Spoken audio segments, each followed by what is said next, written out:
Hello, എല്ലാവർക്കും പുതിയൊരു വീഡിയോയിലേക്ക് സ്വാഗതം. എല്ലാവരും സുഖമായിട്ട് ഇരിക്കാമെന്ന് വിചാരിക്കുന്നു. അപ്പോൾ ഇന്നൊരു ദിവസം ഉച്ച മുതലേ വൈകുന്നേരം വരെയുള്ള കാര്യങ്ങളാണ് കേട്ടോ. അപ്പോൾ ഇന്ന് കുറച്ച് കുക്കിംഗ് ആണ് മെയിനായിട്ട്, എന്നും അതൊക്കെ തന്നെയാണ്. അപ്പോൾ കഴിഞ്ഞ കുറച്ച് വീഡിയോകളായിട്ട് ഭയങ്കര പാചകമായിരുന്നു. അപ്പോൾ ഇന്നും പാചകത്തിന് കുറവൊന്നും ഉണ്ടാവില്ല കേട്ടോ. അപ്പോൾ ഇന്ന് വെക്കാൻ വേണ്ടി പോകുന്നത് എൻ്റെ ഏറ്റവും പ്രിയപ്പെട്ട പച്ചക്കറി വെച്ചിട്ടുള്ള ഒരു കൂട്ടാനാണ്. കയ്പ്പയ്ക്ക വിരോധികളൊക്കെ ഒന്ന് മാറി എന്നുള്ളൂ കേട്ടോ. കാരണം അത് കയ്പ്പയ്ക്ക് ഇഷ്ടമുള്ളവർക്ക് വേണ്ടിയിട്ടുള്ള ഒരു കൂട്ടാനാണ്. പക്ഷെ ഒരു കാര്യമുണ്ട്, നിങ്ങൾക്ക് കയ്പ്പയ്ക്ക ഇഷ്ടമില്ല വെച്ചെങ്കിൽ വേറെ ഏതെങ്കിലും പച്ചക്കറി ഇതിൻ്റെ കൂടെ ചേർത്താൽ മതി, ഒക്കെ ഒന്ന് തന്നെയാണ്. കയ്പ്പയ്ക്കയും തക്കാളിയും കൂടി ഇട്ടിട്ടുള്ള ഒരു ഒഴിച്ചുകറിയാണ് ഉണ്ടാക്കാൻ വേണ്ടി പോണേ കേട്ടോ. കയ്പ്പയ്ക്ക ആയതുകൊണ്ട് തന്നെ ഭയങ്കര കയ്പ്പാവുമല്ലോ. അപ്പോൾ അതുകൊണ്ട് 2 തക്കാളി എടുത്തിട്ടുണ്ട് കേട്ടോ, കയ്പ്പൊന്ന് കുറയ്ക്കാനായിട്ട്. കയ്പ്പയ്ക്കയുടെ കയ്പ്പ് കുറയ്ക്കാനായിട്ട് വെളിച്ചെണ്ണയിലിട്ട് നന്നായിട്ടൊന്ന് വാട്ടിയെടുത്താൽ മതിയെന്ന് ഉപ്പേരി ഉണ്ടാക്കുന്ന ആ വീഡിയോ ഇല്ലേ, അപ്പോൾ അതിൽ എനിക്ക് ഒരു കമൻറ്റ് വന്നിട്ടുണ്ടായിരുന്നു. അങ്ങനെ പിന്നെ ഞാൻ ഉപ്പേരി ഉണ്ടാക്കുമ്പം നന്നായിട്ട് വെളിച്ചെണ്ണയിലിട്ടിട്ട് വാട്ടിയെടുത്തിട്ടാണ് ഉണ്ടാക്കാറുള്ളത്. അപ്പം നമ്മൾ കൂട്ടാൻ വയ്ക്കുമ്പോഴും കയ്പ്പൊന്ന് കുറയ്ക്കാനായിട്ട് ഇതേപോലെ ചെയ്തു കേട്ടോ. അപ്പോൾ കയ്പ്പയ്ക്ക സാമ്പാറിലിടുമ്പം ഒരുപാട് കയ്പ്പൊന്നും ഇല്ല, തീരെ കയ്പ്പൊന്നും ഉണ്ടാവാറില്ല. പിന്നെ ഇത് കയ്പ്പയ്ക്കയുടെ മാത്രം കൂട്ടാനായതുകൊണ്ടും വേറെ പച്ചക്കറി ഇതിൽ തക്കാളി അല്ലാണ്ടൊന്നും ചേർക്കാത്തതുകൊണ്ടും കയ്പ്പ് വരാൻ സാധ്യതയുള്ളതുകൊണ്ടാണ് അങ്ങനെ ചെയ്തത് കേട്ടോ. അപ്പോൾ അത് ആ പാത്രം അടുപ്പത്ത് വെച്ചതിന് ശേഷം കുറച്ച് വെളിച്ചെണ്ണ ഒഴിച്ചു കൊടുക്കുകയാണ്. അപ്പോൾ ആദ്യത്തെ വെളിച്ചെണ്ണ ഞാൻ പിന്നെ എടുത്തില്ല, അതൊരിത്തിരി ഉണ്ടായിരുന്നുള്ളൂ കേട്ടോ. അപ്പോൾ അതങ്ങനെ കളയുക ചെയ്തേ, കയ്പ്പാണല്ലോ അതിനകത്ത്. എന്നിട്ട് വറവിടുന്ന കാര്യങ്ങളൊക്കെ തുടക്കത്തിൽ തന്നെ കഴിഞ്ഞാൽ പിന്നെ അവസാന നേരത്തേക്ക് വറവിടാനായിട്ട് വെക്കേണ്ടല്ലോ. അപ്പോൾ കടുകും പിന്നെ കുറച്ച് ചെറിയ ഉള്ളിയും വെളുത്തുള്ളിയും പച്ചമുളകും കറിവേപ്പിൻ്റെ ഇലയും ഒക്കെ കൂടി ഇട്ട് കൊടുക്കുന്നുണ്ട്. ഉണക്കമുളക് ഞാൻ എടുത്തിട്ടില്ല കേട്ടോ. അപ്പോൾ നിങ്ങൾക്ക് ഇത് വിറവ് പിന്നെയും ചേർക്കണം വെച്ചാൽ കറിയുടെ ലാസ്റ്റ് ഇത്തിരി ചെറിയുള്ളി വട്ടത്തിൽ അരിഞ്ഞിട്ട് ഉണക്കമുളകൊക്കെ ചേർത്തിട്ട് വറവിട്ടെടുത്തോളൂ. വെളിച്ചെണ്ണയുടെ ഉപയോഗം കുറയ്ക്കാൻ വേണ്ടിയിട്ടാണ് കേട്ടോ. നമ്മൾ ആവശ്യത്തിന് തന്നെ വെളിച്ചെണ്ണ തുടക്കത്തിൽ ഉപയോഗിച്ചുകൊണ്ട് എണ്ണയുടെ ഉപയോഗം കുറയ്ക്കാൻ വേണ്ടിയിട്ടാണ് ഞാൻ രണ്ടാമത് വറവിടാത്തത്. വെളിച്ചെണ്ണയ്ക്കൊക്കെ ഇപ്പം എന്താ വില അല്ലേ. അപ്പം അതൊക്കെ നന്നായിട്ട് വാട്ടിയെടുത്തതിന് ശേഷം തക്കാളി അതിലേക്ക് ചേർത്ത് കൊടുക്കുന്നുണ്ട്. കുഞ്ഞു കഷ്ണങ്ങളല്ല കേട്ടോ, അത്യാവശ്യം വലുതാക്കിയിട്ട് തന്നെയാണ് അരിഞ്ഞിട്ടുള്ളത്. പക്ഷേ അതേ എണ്ണയിലിട്ടപ്പോഴേക്കും തക്കാളിയുടെ രൂപമൊക്കെ മാറി നന്നായിട്ട് ഉടഞ്ഞ് വന്നിട്ടുണ്ട്. അതിലേക്ക് മഞ്ഞൾപ്പൊടിയും മുളക് പൊടിയും ഉപ്പുമാണ് ചേർത്ത് കൊടുക്കണേ. ഞാൻ ഈ കറികളിലൊന്നും മല്ലിപ്പൊടി ചേർക്കാറില്ല കേട്ടോ. അതായത് നോൺ വെജ് കറികളോ അല്ലെങ്കിൽ ഇപ്പം സോയ, ഉരുളൻകിഴങ്ങ് അങ്ങനെ ഇത്തിരി നോൺ വെജിനോട് അടുത്ത് നിൽക്കണ രീതിയിൽ കറി വയ്ക്കുമ്പോഴോ മാത്രമാണ് ഞാൻ മല്ലിപ്പൊടി ചേർത്ത് കൊടുക്കാറുള്ളൂ. പിന്നെ ഈ മസാലകൾ ചേർക്കണ കറികളിലും കേട്ടോ. അല്ലെങ്കിൽ വെറുതെ ഇതേപോലെ മഞ്ഞളും മുളകും അത്ര മതി. അപ്പോൾ അതുപോലെ ചേർത്തിട്ടുണ്ട്. എന്നിട്ട് കയ്പ്പയ്ക്ക നേരത്തെ വാട്ടി വെച്ചത് അതും ഇതിലേക്ക് ഇട്ട് കൊടുത്തിട്ടുണ്ട് കേട്ടോ. ഞാനൊരു പകുതി കയ്പ്പയ്ക്ക എടുത്തിട്ടുള്ളത്, എനിക്ക് ഒരെണ്ണം മുഴുവൻ ഇട്ടാലും ഇഷ്ടം കേട്ടോ. അപ്പോൾ നിങ്ങൾ നിങ്ങളുടെ ടേസ്റ്റിനനുസരിച്ച് എടുത്താൽ മതി. എന്നിട്ട് അടച്ച് വെച്ചിട്ട് നന്നായിട്ടൊന്ന് വേവിക്കുക. തക്കാളിയൊക്കെ ഒന്ന് കുഴഞ്ഞ് പരുവായിട്ട് വരാനായിട്ട്. കറിയിൽ തേങ്ങ ചേർത്തിട്ട് ഉള്ള കറിയാണ്, തേങ്ങ ചേർക്കാണ്ടുള്ള കറിയൊന്നും എനിക്കിഷ്ടമില്ല. പിന്നെ കയ്പ്പയ്ക്ക ആയതുകൊണ്ട് തന്നെ പച്ചതേങ്ങ അരച്ചിട്ട് എത്ര ആൾക്കാർ കയ്പ്പയ്ക്ക കറി വയ്ക്കുമെന്ന് പറയും കേട്ടോ. നല്ല സ്വാദുള്ള കറി തന്നെയാണ്. അപ്പോൾ അതിലേക്ക് തേങ്ങയുടെ കൂടെ കുറച്ച് ജീരകവും പിന്നെ ഞാൻ തേങ്ങ അരച്ചിട്ടുള്ള എന്ത് കറി വയ്ക്കുമ്പോഴും കുരുമുളക് ചേർക്കും കേട്ടോ. നമ്മൾ സംസാരിക്കുമ്പോൾ ചില പ്രയോഗങ്ങൾ വേറെ അർത്ഥമൊക്കെയാണ് വരിക.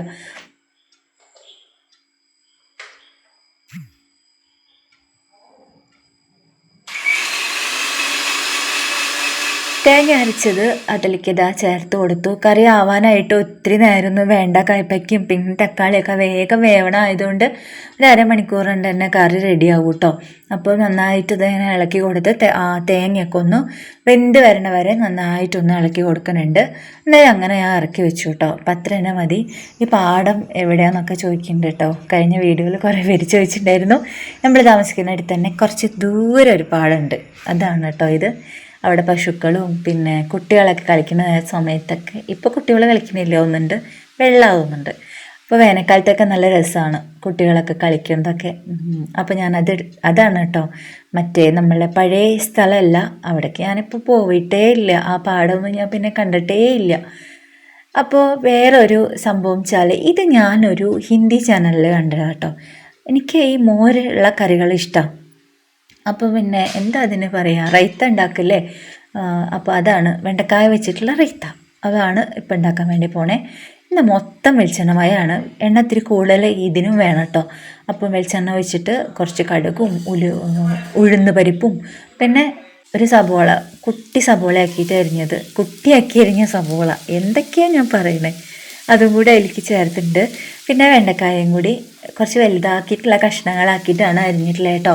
അപ്പോൾ അതും കൂടെ നന്നായിട്ടൊന്ന് ഈ എണ്ണയിലിട്ടിട്ട് നന്നായിട്ട് വേവിച്ചെടുക്കുകയാണ്. പിന്നെ ഉപ്പും ചേർക്കുന്നുണ്ട്, മഞ്ഞൾപ്പൊടിയും കൂടെ ചേർക്കുന്നുണ്ട് കേട്ടോ. അപ്പം ഇതിലേക്ക് ഞാൻ വേറെ ആവശ്യമില്ലാത്ത സാധനങ്ങളൊന്നും ചേർക്കണില്ല. ഞാൻ ആ വീഡിയോയിൽ കണ്ട അതേ സാധനങ്ങൾ തന്നെയാണ് ഞാനും ചേർക്കണത് കേട്ടോ. അപ്പം ഇത് ഹിന്ദിക്കാരുടെ അവരുടെ ഇഷ്ടപ്പെട്ട ഭക്ഷണം തോന്നുന്നുണ്ട്. പക്ഷെ നമുക്കും മോരൊക്കെ ചേർത്തിട്ടുള്ള ഇഷ്ടംപോലെ കറികൾ നമ്മൾ ഉണ്ടാക്കാറുള്ളതാണല്ലോ. ഈ പച്ചടി കിച്ചടി ഐറ്റംസിലൊക്കെ പെട്ട പോലെ തന്നെയാണ് ഇത് കാണുമ്പോൾ ഇരിക്കണേ. പക്ഷെ നമ്മൾ കായൊന്നും ചേർക്കാറില്ല എന്ന് മാത്രമേ ഉള്ളൂ. കറിവേപ്പിൻ്റെ ഇലയും കുറച്ച് ഒരു നുള്ള് കായം കൂടി ചേർത്തിട്ട് വീണ്ടും ഇളക്കി കൊടുക്കുന്നുണ്ട് കേട്ടോ. അപ്പോൾ അത് നന്നായിട്ടൊന്ന് വെന്ത് വന്നതിന് ശേഷം ചൂടൊന്ന് ആറിയതിന് ശേഷം വേറൊരു പാത്രത്തേക്ക് മാറ്റി വെച്ചിട്ട് അതിലേക്ക് നല്ല കട്ടി തൈര് ചേർത്ത് കൊടുക്കുകയാണേ. ഞാൻ ഉറവെച്ചതാണ് കേട്ടോ അത്. അധികം പുളിയില്ലാണ്ട് ഉള്ള ഒരു പാകല്ലേ അതാണ്. അപ്പം ഞാൻ ഈ സാലഡിനൊക്കെ വേണ്ടിയിട്ട് ഇതാണ് ചേർക്കുക. എനിക്ക് വേറെ ഒന്നും ഇഷ്ടമല്ല കേട്ടോ. ഈ പുളിയില്ലാത്ത തൈര് ആപ്പിളിൻ്റെ കൂടെയൊക്കെ ഇട്ടിട്ട് ഞാൻ കഴിക്കും. എനിക്ക് ആപ്പിളും കുക്കുംബറും തൈരും കുറച്ച് ഹണിയും ഉപ്പും കുരുമുളക് പൊടിയൊക്കെ ഇട്ടിട്ട് കഴിക്കാൻ എനിക്ക് ഭയങ്കര ഇഷ്ടമാണ് കേട്ടോ. ഞാൻ മുന്നേ എവിടെയോ വീഡിയോയിൽ കാണിച്ചിട്ടുണ്ടോ തോന്നുന്നു. അപ്പോൾ അതവിടെ ആയിട്ടങ്ങനെ മാറ്റി വെച്ചു. ഉപ്പേരി ഉണ്ടാക്കാനായിട്ട് ക്യാരറ്റ് ഇരിക്കുന്നുണ്ട്, പിന്നെ ബീട്രൂട്ട് ഇരിക്കുന്നുണ്ട്. അപ്പോൾ രണ്ടും കൂടി ഓരോന്നെടുത്തിട്ട് അത് നന്നാക്കി പൊടിയാക്കി അരിഞ്ഞു കേട്ടോ. ഒരു പഴയ അപ്പച്ചട്ടിയാണ്. അപ്പം അപ്പം ഉണ്ടാക്കൽ മാസത്തിൽ കൊല്ലത്തിലൊക്കെ ഓരോ വട്ടമൊക്കെ ആയതുകൊണ്ട് പിന്നെ ഒരെണ്ണം കൂടെ കൂടുതൽ എൻ്റെ കയ്യിലുള്ളതുകൊണ്ടും ഇത് ഞാൻ ഇങ്ങനത്തെ കുഞ്ഞു കുഞ്ഞേ വറവ് പരിപാടികൾക്ക് വേണ്ടി എടുത്തിരിക്കുകയാണ് കേട്ടോ.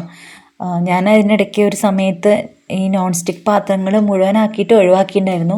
പക്ഷെ ചില സമയത്ത് ഇത് കുറച്ച് ഉപകാരമുള്ളതാണ് കേട്ടോ. ഇത്തിരി വെളിച്ചെണ്ണ മതി. പിന്നെ ദോശ ഉണ്ടാക്കുമ്പോഴും അധികം എണ്ണയും ഒന്നും ചിലവാവില്ല. അപ്പോൾ അതുകൊണ്ട് എനിക്കിങ്ങനെ തോന്നി 1-2 സാധനങ്ങളൊക്കെ നോൺ സ്റ്റിക്ക് കയ്യിലുള്ളതുകൊണ്ട് തെറ്റില്ല എന്ന്. അപ്പം അതിലൊന്നാണ് ഇത് കേട്ടോ. പിന്നെ നമ്മൾ ഉപയോഗിക്കുന്ന ആ ഒരു സ്പൂൺ പോലെ ഇരിക്കും ഇതിൻ്റെ കാലാവധി എന്ന് പറയണേ. അപ്പം ഈ ഒരു സ്പൂൺ പ്ലാസ്റ്റിക് അല്ല കേട്ടോ. പണ്ട് കുറേ പേര് ഇത് എടുക്കുന്നത് കണ്ടിട്ട് പ്ലാസ്റ്റിക് എന്ന് പറഞ്ഞിട്ട് എന്നെ ചീത്ത അറിയാറുണ്ട്.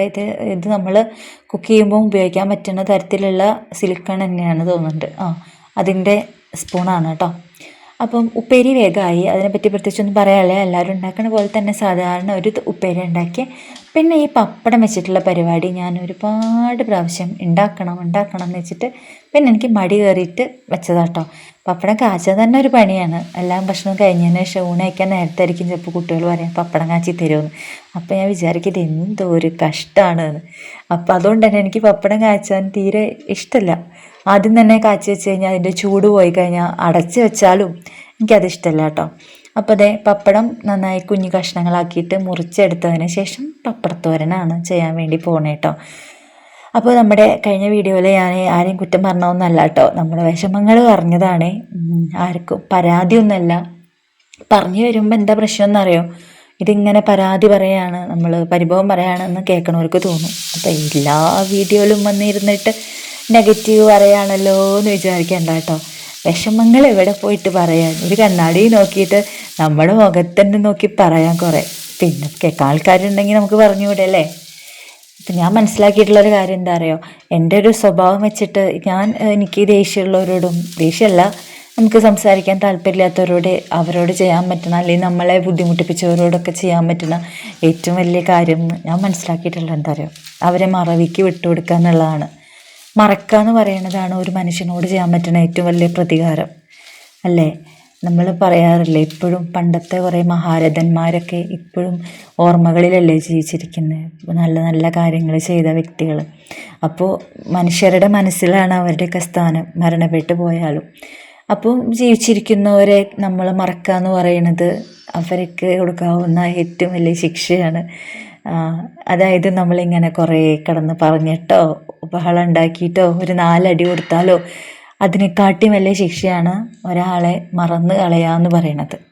അപ്പോൾ ആ ഒരു ശിക്ഷ വളരെ നല്ലതാണെന്ന് വിചാരിക്കുന്ന ഒരാളാട്ടോ ഞാൻ. നമുക്കും ബുദ്ധിമുട്ടില്ല, ഇല്ലേ, നമ്മുടെ മനസ്സ് എത്ര ഹാപ്പി ആയിട്ടിരിക്കും. നമുക്ക് ആവശ്യമില്ലാത്ത കാര്യങ്ങൾ നമ്മൾ അറിയണില്ല, കേൾക്കണില്ല, അന്വേഷിക്കണില്ല. അപ്പോൾ നമ്മൾക്കും ഭയങ്കര എന്താ പറയുക സമാധാനം. അപ്പം നിങ്ങളെ ഈ ഒരു കാര്യം നിങ്ങളുടെ ജീവിതത്തിൽ ആർക്കെങ്കിലും, നമ്മളെല്ലാവർക്കും ഉണ്ടാവില്ലേ ഇങ്ങനത്തെ അവസ്ഥ. എവിടെന്നെങ്കിലൊക്കെ നമുക്കിങ്ങനെ എന്തെങ്കിലുമൊക്കെ വിഷമമുള്ള കാര്യങ്ങളൊക്കെ ഉണ്ടായിട്ടുണ്ടാവും, ആരെങ്കിലുമൊക്കെ നമ്മളെ വിഷമിപ്പിച്ചിട്ടുണ്ടാവും. ചിലപ്പോൾ നമുക്ക് ഈ ഭൂമി വിളർന്ന് താഴത്തോട്ട് വീണ് പോയാലോ എന്ന് തോന്നുന്ന സന്ദർഭങ്ങളൊക്കെ നമ്മുടെ ലൈഫിൽ ഉണ്ടായിട്ടുണ്ടാവും. അപ്പം അങ്ങനെ ഉണ്ടെങ്കിൽ ഞാൻ പറഞ്ഞ ഈ ഒരു ഐഡിയ അത്ര സുഖമുള്ള പരിപാടിയല്ല, നമുക്ക് പെട്ടെന്നൊന്നും പറ്റില്ല. എന്നാലും മറവിക്ക് വിട്ടുകൊടുക്കാം ഏറ്റവും ബെസ്റ്റായിട്ടുള്ള കാര്യമാണ് കേട്ടോ. അപ്പോൾ അതേ ഉച്ചയ്ക്കുള്ള ചോറിൻ്റെ പരിപാടിയൊക്കെ കഴിഞ്ഞതിന് ശേഷം ഞാനൊരു ഷോർട്സ് വീഡിയോ എഡിറ്റ് ചെയ്യാനിരുന്നു കേട്ടോ. ഞാൻ ഈ വ്ളോഗ് ഇങ്ങനെ ഇടുന്ന മാതിരി തന്നെ ഷോർട്സും എടുത്ത് ഇടുന്നുണ്ട്, ഇടയ്ക്കിടയ്ക്ക് ഇടുന്നുള്ളൂ. അത് കണ്ടിന്യൂസ് ആയിട്ട് ഇടണമെന്ന് ഞാനിങ്ങനെ ആലോചിച്ചുകൊണ്ടിരിക്കുക. സംഭവം എന്താണെന്നറിയോ, ഒരു വ്ളോഗ് എടുക്കണ അത്ര തന്നെ പണിയുണ്ട് ഒരു ഷോർട്ട് വീഡിയോ എടുക്കാൻ വേണ്ടിയിട്ടും, എഡിറ്റ് ചെയ്യാനും അത്ര തന്നെ പണിയുണ്ട്. പക്ഷെ കിട്ടുന്ന ആകെ ഒരു 55 സെക്കൻഡ് മാത്രമുള്ള ഒരു കുട്ടി വീഡിയോ ആണെങ്കിലും പിന്നിലുള്ള ജോലികളൊക്കെ അത്യാവശ്യം ഒരേപോലെ തന്നെയാണ്. അപ്പോൾ അതിന് കൂടുതൽ സപ്പോർട്ട് വരികയാണെങ്കിൽ, നിങ്ങൾക്ക് ഈ ചറവറ വർത്താനം ഒരു മിനിറ്റിൻ്റെ ഉള്ളിൽ കേൾക്കാൻ ഇഷ്ടമാണെങ്കിൽ ഞാനത് ഇടാമെന്ന് വിചാരിക്കുന്നുണ്ട്. അപ്പോൾ ഷോർട്ട് വീഡിയോ എഡിറ്റ് ചെയ്യാനായിട്ട് ഇരുന്നു. അത് കഴിഞ്ഞിട്ട് ഇതേ ഉണ്ണി വന്നിട്ട് വിശക്കുന്നുണ്ടെന്ന് പറഞ്ഞപ്പോൾ ഞാൻ അവനൊരു സാൻഡ്വിച്ച് ഉണ്ടാക്കി കൊടുക്കാൻ കേട്ടോ. അപ്പോൾ അച്ചു സ്കൂളിൽ പോയിക്കായിരുന്നേ. പിന്നെ അച്ചുവിന് ചപ്പാത്തി ആയിരുന്നു ഞാൻ രാവിലെ ഉണ്ടാക്കി കൊടുത്ത്. ഇവിടെ രാവിലെ ചപ്പാത്തി ഉണ്ടാക്കിയ ദിവസങ്ങളിലൊക്കെ അച്ചു ചപ്പാത്തിയെ കൊണ്ടുപോകാം കേട്ടോ. അതിന് ചോറ് ഉണ്ണാന്ന് പറഞ്ഞാൽ ഇപ്പോഴും ഭയങ്കര മടിയുള്ള കാര്യമാണ്. അപ്പോൾ രാത്രി തന്നെ നിർബന്ധിച്ചിട്ട് ഞാൻ ഒരു പിടിയെങ്കിലും ചോറ് ഉണ്ടോട്ടെ എന്ന് വിചാരിച്ച് നിർബന്ധിച്ചിട്ട് കുഞ്ഞു കുട്ടികളെ പിടിച്ചിരുത്തി വായയിൽ കൊടുത്തിട്ട് അങ്ങനെ കൊടുക്കല്ലേ, അതേപോലെ കൊടുത്തിട്ടാണ് അവനെ ചോറ് ഉണ്ണിപ്പിക്കുക കേട്ടോ. പിന്നെ ഈ വായയിൽ കുഞ്ഞുങ്ങൾക്ക് കൊടുക്കണ പോലെ കൊടുക്കുക, ഇത്രയും വലിയ ചെക്കന് കൊടുക്കാമെന്നൊന്നും ആരും കമൻറ്റ് ചെയ്യണ്ട. എനിക്ക് ഇഷ്ടമല്ല കേട്ടോ വായയിൽ ഒരാൾ ഫുഡ് വരുന്നത്. എനിക്ക് എന്താണെന്ന് വെച്ചാൽ എനിക്കൊരു 4ാം ക്ലാസ്സിലൊക്കെ പഠിക്കണ വരെ എൻ്റെ അമ്മ അതേപോലെ കുത്തിയിരുത്തി വായിൽ ചോറ് തന്നിട്ട്, ഞാൻ ചോറ് കുട്ടികൾക്ക് കൊടുക്കണ പോലെ അല്ല കേട്ടോ, ഞാൻ ഭക്ഷണം കഴിക്കാത്ത ആളായിരുന്നു. എൻ്റെ കുട്ടികൾ ഭക്ഷണം കഴിക്കും, ഞാൻ വായിൽ കൊടുത്ത് അവർ കഴിക്കും. പക്ഷെ ഞാൻ അങ്ങനെയല്ലായിരുന്നു. എൻ്റെ അമ്മ കുത്തി നിറച്ച് തരുമ്പോൾ ഞാൻ കഴിക്കുകയില്ല. അപ്പോൾ നല്ല അടിയൊക്കെ കിട്ടിയിട്ടാണ് എനിക്കമ്മ വായിൽ ചോറ് തന്നിരുന്നത്. ഒരടിക്ക് ഒരു ഉരുള അങ്ങനെയായിരുന്നു. അതുകൊണ്ട് എനിക്കിഷ്ടമില്ല. പക്ഷേ എൻ്റെ മക്കൾക്ക് ഭയങ്കര ഇഷ്ടമാണ് അമ്മയുടെ കൈ കൊണ്ട് കഴിക്കുന്നത്. അച്ഛനാണ് വെച്ചാൽ പ്രത്യേകിച്ചും പറയണ്ടല്ലോ. അച്ഛൻ്റെ ഭാഷയിൽ പറഞ്ഞു കഴിഞ്ഞാൽ അമ്മയുടെ കൈ കൊണ്ട് തരുമ്പം ഭയങ്കര സ്വാദ് കൂടുന്നതാണ്, സ്നേഹത്തിൻ്റെ സ്വാദായിരിക്കും.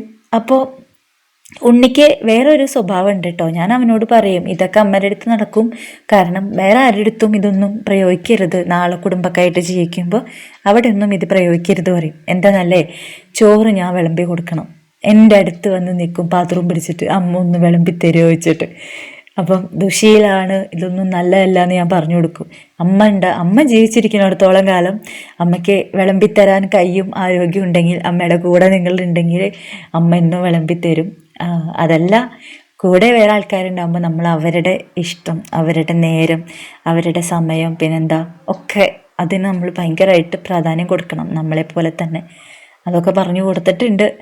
അപ്പം ഞങ്ങൾക്ക് പുറത്ത് പോകാനുണ്ടായിരുന്നു കേട്ടോ. ഉണ്ണിയുടെ ആധാർ പുതുക്കാനായിട്ട് കൊടുത്തിട്ടുണ്ടായിരുന്നു. അപ്പോൾ അവൻ്റെ പഴയ ആധാറല്ലേ, അപ്പോൾ അത് പുതുക്കാനായിട്ട് കൊടുത്തിട്ടുണ്ടായിരുന്നു. അപ്പോൾ അത് വന്നു എന്ന് പറഞ്ഞിട്ടുള്ള, നമുക്ക് ഡൗൺലോഡ് ചെയ്തെടുക്കാൻ വേണ്ടിയിട്ടുള്ള മെസ്സേജ് വന്നിട്ടുണ്ടായിരുന്നു. അപ്പോൾ ഞങ്ങൾ അക്ഷയയിൽ പോകാനായിട്ട് ഏതെങ്കിലും ഒരു കുർത്ത നോക്കിയപ്പം ഒക്കെ ഇങ്ങനെ ചിളങ്ങി പിളങ്ങിയിരിക്കുന്നുണ്ട്. അപ്പോൾ വേഗം അത് ഇസ്തിരി ഇട്ടു. എന്നിട്ടൊന്ന് കണ്ണാടി മുമ്പിൽ ഒരുങ്ങാൻ നിന്നപ്പോൾ അതിനെക്കാട്ടിലും വലിയ ഒരുക്കക്കാരൻ അവിടെ വന്നിരുന്നിട്ട് ഒരുങ്ങുന്നുണ്ട്. അവ അറിഞ്ഞിട്ടില്ല കേട്ടോ ക്യാമറ ഓണായ കാര്യം. അതാണ് എൻ്റെ മുഖത്തൊരു ചിരി വന്നിരിക്കണേ. അപ്പം അത്രയൊക്കെ ഉള്ളൂ ഇന്നത്തെ വീഡിയോ. എല്ലാവർക്കും ഇഷ്ടമായി ഉണ്ടാവും എന്ന് വിചാരിക്കണം. ഇഷ്ടമായി ലൈക്ക് ചെയ്യുക, കമൻറ്റ് ചെയ്യുക. നമുക്ക് വീണ്ടും കാണാം. തരാം.